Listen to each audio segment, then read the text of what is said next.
水地方で強者と言ったらキングやクイーン、いや違う、親分ポケモンだ。彼らは厄介な存在だが仲間にすれば力強い味方になるんだ。そんな彼らの中から早い段階で出会い仲間にしておきたいポケモンを6匹ほど紹介していこう。ちなみに選定基準は僕の偏見がだいぶ入ってるので、みんなまあこれは違うぞみたいな異論があってもまあ僕を叩かないんでね。ではやっていこう。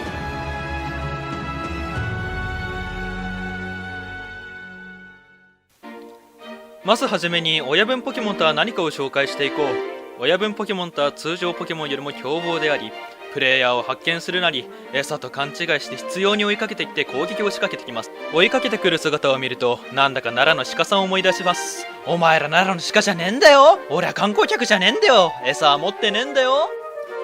そんな鹿さんもどきですが、奈良の鹿と共通している部分もあります。奈良の鹿は神の使い神力を持っていると言われています。一方親分ポケモンは赤い目を光らせ、通常では覚えない技とバカみたいな高いレベルを持ち合わせています。もしかしたら神王様から何かしらの力をいただいているのかもしれませんね。またこちらを視認し仲良くするのかと思いきや、ボールにはなかなか入ってくれない変態性を兼ね備えています。奈良の鹿さんの方が幾分かフレンドリーですね。服食われるけど。ということで捕まえるには見つからないように茂みの中からゆっくりと近づきボールを投げるなど工夫が必要となってきます。しかし1体でも捕まえたら今後のストーリー攻略優位に進めることができるので、ぜひ捕まえておきましょう。1匹目はこいつ、ムクバードだ。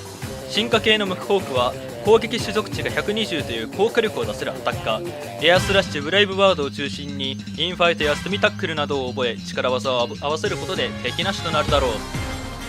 これは余談になるんですが、今回私が紹介する親分ポケモンの中で捕まえやすさ1位2位を争うのはこのムクバードです。あともう1匹、後の方で紹介しますが、その2匹と組み合わせることで大抵のやつらはまあ蹴散らせるんじゃないのかなって僕は思いますね。僕は一番初めにこのムクバードを手に入れてから、ストーリー攻略の方はだいぶ楽になったんで、個人的には一押しのポケモンですね。では次行ってみましょう。さて続きまして2匹目のポケモンはいつの時代でも耐久お化けカビゴンですね。今作のカビゴンは序盤から出てきてなおかつ捕まえやすいところにいてくれる、お化けポケモンです。いやー正直驚きましたね。いやー親分ポケモンでカビゴンが出てくると思いませんでしたからね。もともとカビゴンの耐久って結構あるんですよ。さらにそこに親分の能力上昇が入るっていうのはとてつもなく強いことだと僕は思うんですよね。はい、でこの後、動画を見ていただければ分かると思うんですが、私の、ポケモン手持ちにはルカリオがいまして、このルカリオレベル76レベルなんですね。それに対するカビゴンレベル45なんですよ。でそこから私が打つ技波動弾なんですけど、普通だったらこれ落ちるんじゃないのかなと思うんですけど耐えちゃうんですよね。いやもう恐るべしって感じですね。今見てもちょっと驚きますからね。いやレベル45と76の差どれだけあるんだろうって感じなのに、いやさすがカビゴン耐久に関してはピカイチですね。ということでカビゴンの紹介でした。さて3匹目はそのスプーンで本当にサイコパワーは集まることができるのか若干疑問に思うフーディンです。彼は、唯一私が調べたところによると、エスパー高火力アタッカーの1匹です。序盤で手に入るエスパーポケモンっていうのがケイシーなんですけども、ケイシーってテレポートに逃げるじゃないですか。本当に逃げるじゃないですか。すっごい逃げるじゃないですか。けどフーディン、親分フーディンであればまず逃げることはありません。さらにこいつの特攻知っていますか皆さん。特攻種族値135ですよ。えげつないですよね。さらに素早さ120、素早さ120っていうのはムクホークを20抜くレベルです。ムクホークの、素早さが、100なんでプラス20なんで完全に頭を取ることができます。アタッカーとして生まれてきたとしか思えない種族差ですね。さらに、こいつは、光の壁とかリフレクターを、打つことができるサポートとしても動くことができるので、攻略としても、どんどん使えていけると思うので、私の中での、おすすめの1匹となっています。ということでフーディンの説明終わっていきます。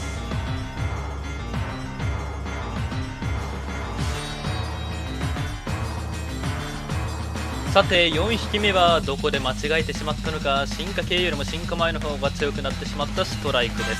す。ストライクは巨木の戦場から一番近い場所に生息しています。その素早さと高い攻撃力からムクバードとは違い、即戦力として、扱うことができるのが大きな魅力ですね。ただし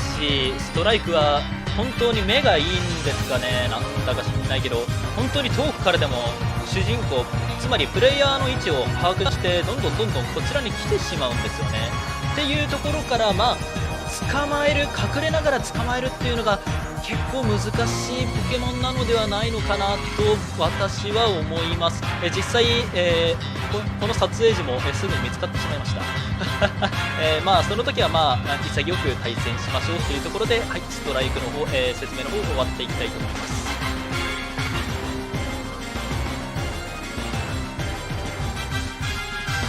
さて5匹目は永遠の大ファン相棒ルクシオですね。ルクシオの進化系、レントラーは、3色牙を覚え広い範囲をカバーすることができます。その他にも序盤では電磁波を覚えることができ、レベルを上げていけば雷やワイルドボルトなども覚えることができます。電磁波などは、ポケモンを捕獲するときに、必要になってくる重要な要素の一つだと思っているので、旅の攻略の、1パーティーに入れてみてはいかがでしょうか。ということで、私のおすすめの1匹でもありますね。ムクバードと一緒によくルクシオは連れておりました。個人的には、先ほど申した通りムクバードとルクシオの相性である程度の攻略はサクサク進めたっていう印象が残っていますね。というところで、私のおすすめの1匹となっております。また、ムクバードとストライクと同じように、捕まえやすさ、1位2位争うようなポケモンになっているので、狙ってみてはいかがでしょうかというところでルクシオの説明終わっていきます。さて最後の6匹目、私の相棒ゴーカザルですね。物理特殊両方生きる万能型、ガブリアスと同等の素早さ。いやーいいですね、かっこいいっすね。種類豊富なパンチ系の技に加えてフレアドライブや、大噴撃、インファイトという高火力技を覚えることができます。しかし一方でフーディンと同じようにレベルがえげつなく高いです。この時撮影した時の、ゴーカザルのレベルが65レベルでしたね。65レベルというとここら辺のポケモンたちの中ではかなり上位の方に上がるレベルなのではないでしょうか。さらに、今作、御三家木狼等々を選んでしまった方の場合は、ゴーカザルに対応するには、だいぶ厳しい場面が多くなるでしょう。なんせこの平原には水タイプのポケモンがあまりにも少なすぎますからね。